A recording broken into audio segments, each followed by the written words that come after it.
What's going on, y'all? Coach Nathan here, and today we're going to be talking about injuries. And specifically, I want to talk about how to manipulate your training after an injury, or things that you should consider, and also even leading up to an injury, how to prevent it from even happening in the first place, and how you can have very similar circumstances with different athletes, and one athlete might excel and one athlete might get hurt, and how to pay attention to that as a coach. And so I'll start with that, the latter.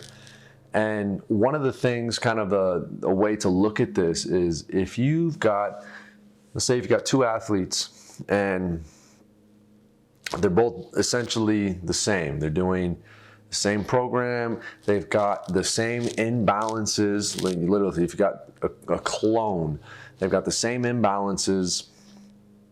They've got the same kind of movement patterns.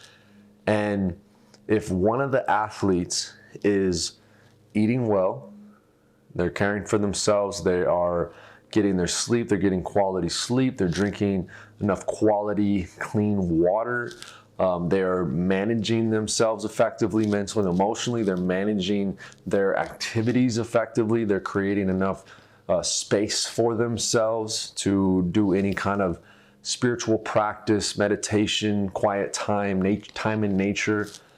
So if you've got one athlete that is essentially, it's on top of his or her shit, and the other athlete that is not, and you can even, take this into past circumstances or unresolved emotional trauma. And this is where, when we look at the holistic lifestyle coaching side of things, all of these things are important, because when you're working with an athlete, you are working with a whole person. And you're not just working with them from the moment that they decide that they want to work with you, but you are working with their entire past. And depending on how deep you get into it, you're working with their entire ancestry. You're working with their past lives. And, if you believe in all of that, I happen to believe in all of that. And I've seen examples of this over and over again. And so you are dealing with all of that. And so when it comes to an injury, like I was saying, if you've got two athletes that are essentially the same, and they're doing the same programs, they're doing the same things, same amount of volume, same intensity, the one that is taking care of him or herself and has done the work, or is doing the work to heal from any kind of trapped emotional or mental baggage or trauma, that athlete is likely going to excel and is likely not going to experience an injury. Or if they do, then they were going to be, one, it won't be as severe, and two, they will be able to recover a lot quicker as well. And so on the other side of that, the other athlete might experience injury a lot sooner, and it might be a lot more severe, and it might take a lot longer to recover. And again, this is why all this stuff outside of the actual training program and outside of actual movement mechanics and postural balance, yes, all of that is very important, and you want to maximize and optimize those as best as you can. But there's so many factors involved that it would be very myopic just to look at those few things, just the physical surface level things. And again, I've experienced this personally. There's no way I would be able to do the level of training that I do. And if I do get little tweaks or things here and there, my ability to recover from that and get back into it quickly, I attribute to how well I'm able to take care of myself. And I also attribute to, if I'm not doing the things that I know that I should be doing to take care of myself optimally, then I know that I'm starting to get close to the edge. And there's many times where I've pushed myself past the edge and I have gotten injured. But luckily, or unluckily, unfortunately, I've injured myself a lot of times, and so I've been able to go through that process many, many times, and I've had a lot of experience working through different injuries. And a lot of times, yes, you want to look at the causes or any kind of movement deficiency, any imbalances in any modifications in the training program. All of those things are important, but the things that I notice that help the most are, one, how well am I managing my mind and my emotions? And then two, how well am I giving my body the time and the resources that it needs to be at its best? And even things like doing Tai Chi or different kind of active meditations or work-in practices that are going to help cultivate more life force energy can help accelerate the recovery process. And so that kind of gets into, okay, now if an injury does happen, how do you accelerate the healing? And we kind of already touched on this.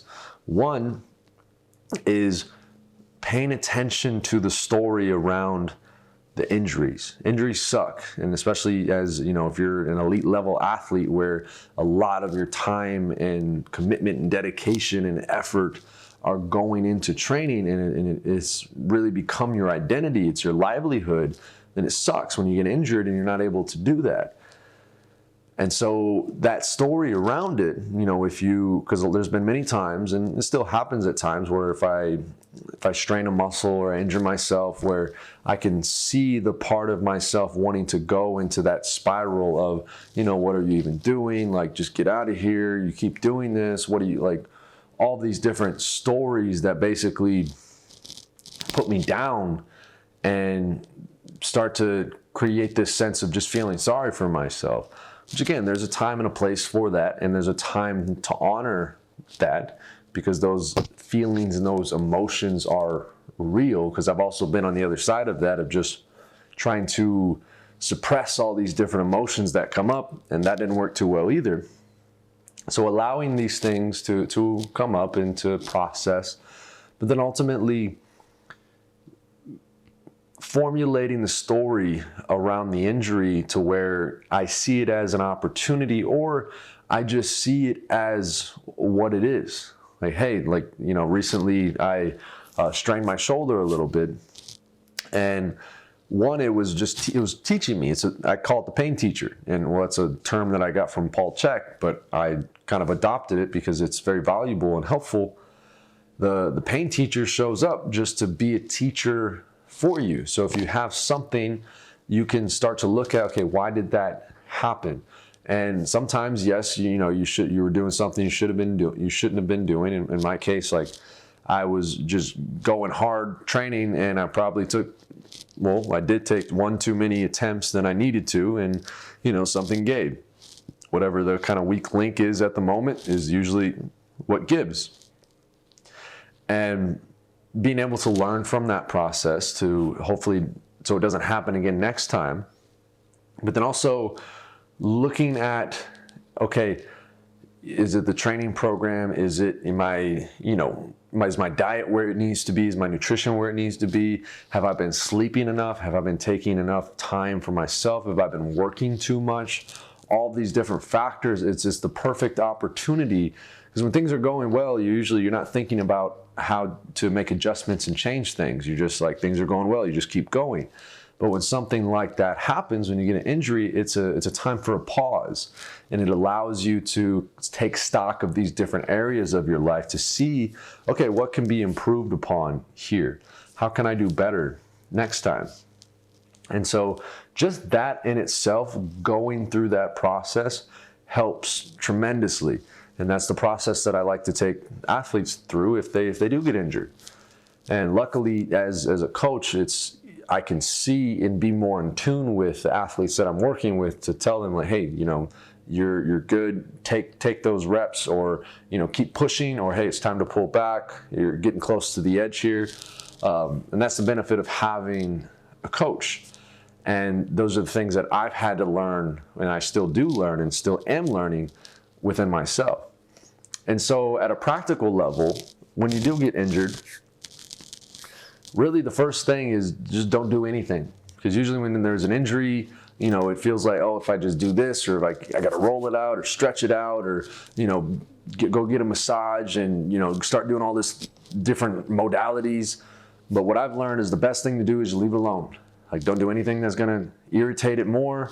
Don't do anything especially in the acute phase, like the first 48 hours when it's still fresh. And again, depending on the severity of the injury, don't do anything. Just rest. That's the best medicine. Just rest. And with that being said, you can still train the things that don't cause pain. You can still show up to the gym, because that's the other side of this. When you do get injured, it can be easy to just say, oh, fuck it, I'm not going to go. What's the point? I can't do anything.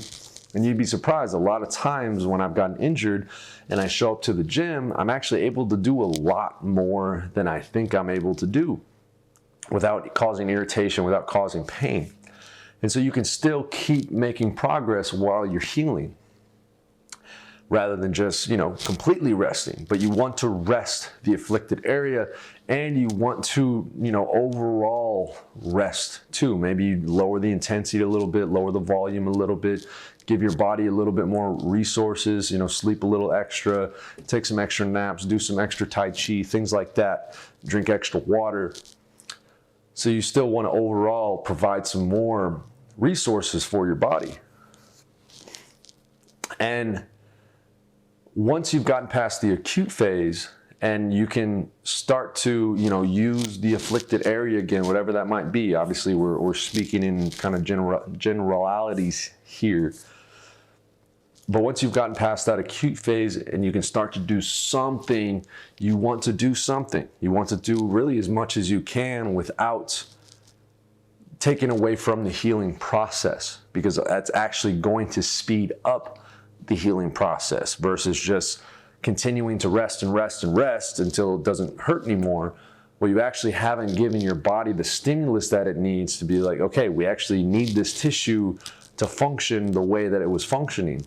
And so you have to essentially rebuild it back up.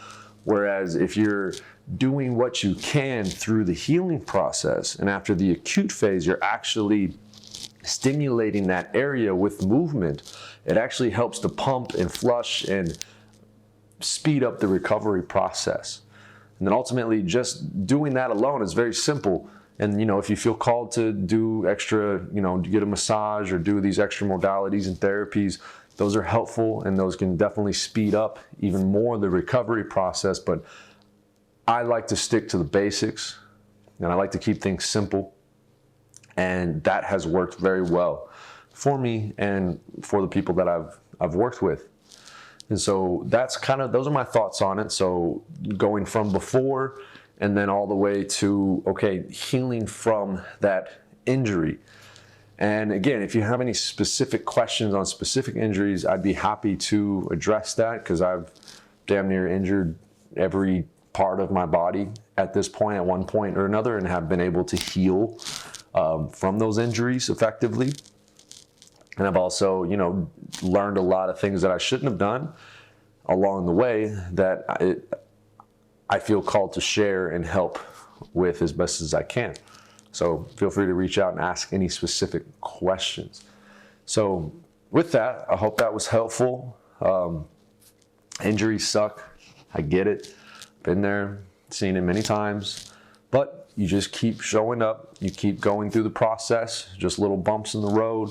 And before you know it, you'll be back at it and you'll be better than ever. All right, y'all. Have an amazing rest of your day. I love you all. Peace.